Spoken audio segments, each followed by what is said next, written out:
अभी गया था बरौनी में, एक कार्यक्रम था बिहार में जी। वहाँ काफी लोग जुटे थे, काफी पत्रकार भी थे।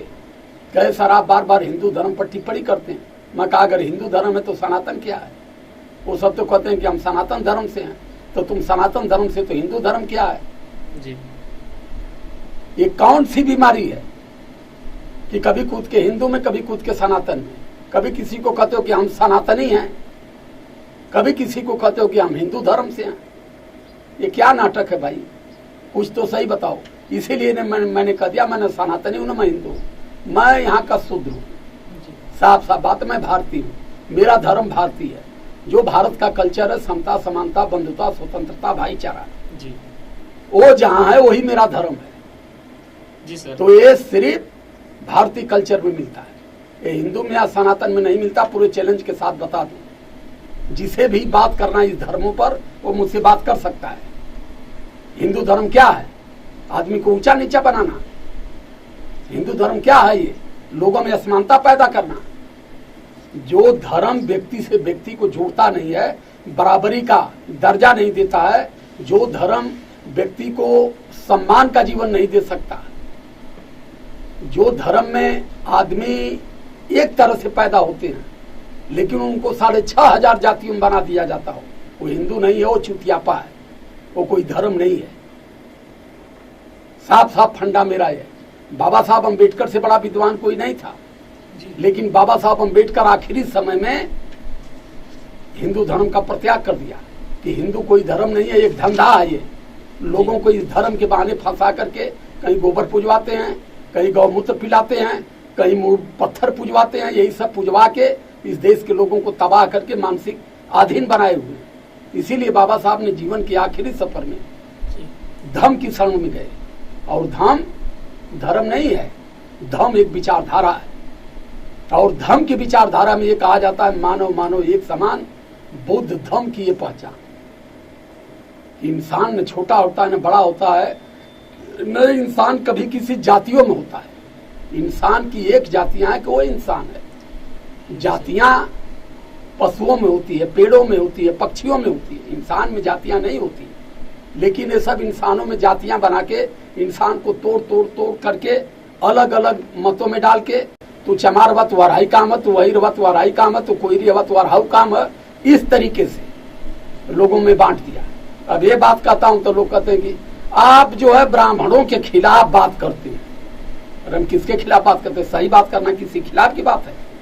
तो अगर सही किसी की खिलाफत है तो वही मान लो भाई।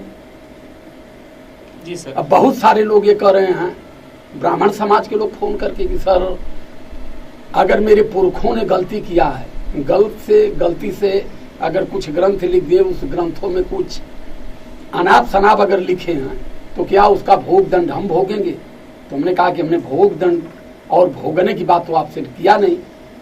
हमारी लड़ाई सीधे देश में समानता पैदा करना है, मानव को एक समान बनाने की लड़ाई हमारी है। हम ये नहीं चाहते हैं कि इस देश में जातियां हो और जात के नाम पर व्यक्ति का सम्मान हो। हम चाहते हैं कि इंसान के नाम पर व्यक्ति का सम्मान हो। अब ये सब कहते हैं जो बहुत पढ़ा लिखा है वो पंडित की श्रेणी में आता है।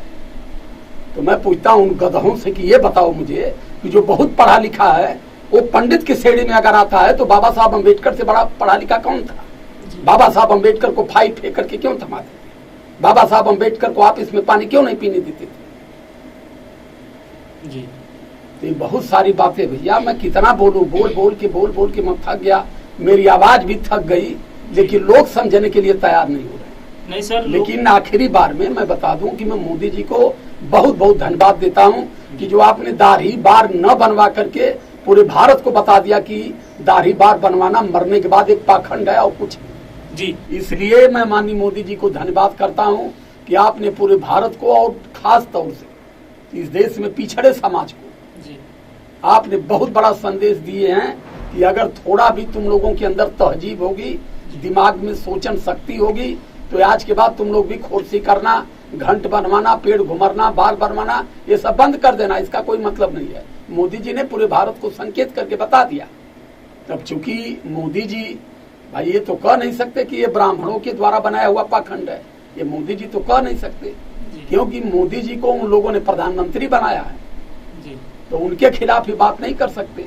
लेकिन अपनी माँ की अंत्येष्टि करके अपने काम पर लौट गए कि आदमी पैदा हुआ धरती पर और मर गया भी धरती पर, अंत्येष्टि भी उसकी हो गई धरती पर, उसके बाद कुछ करना उसके लिए ये एक मानसिक अधीनता है। जी।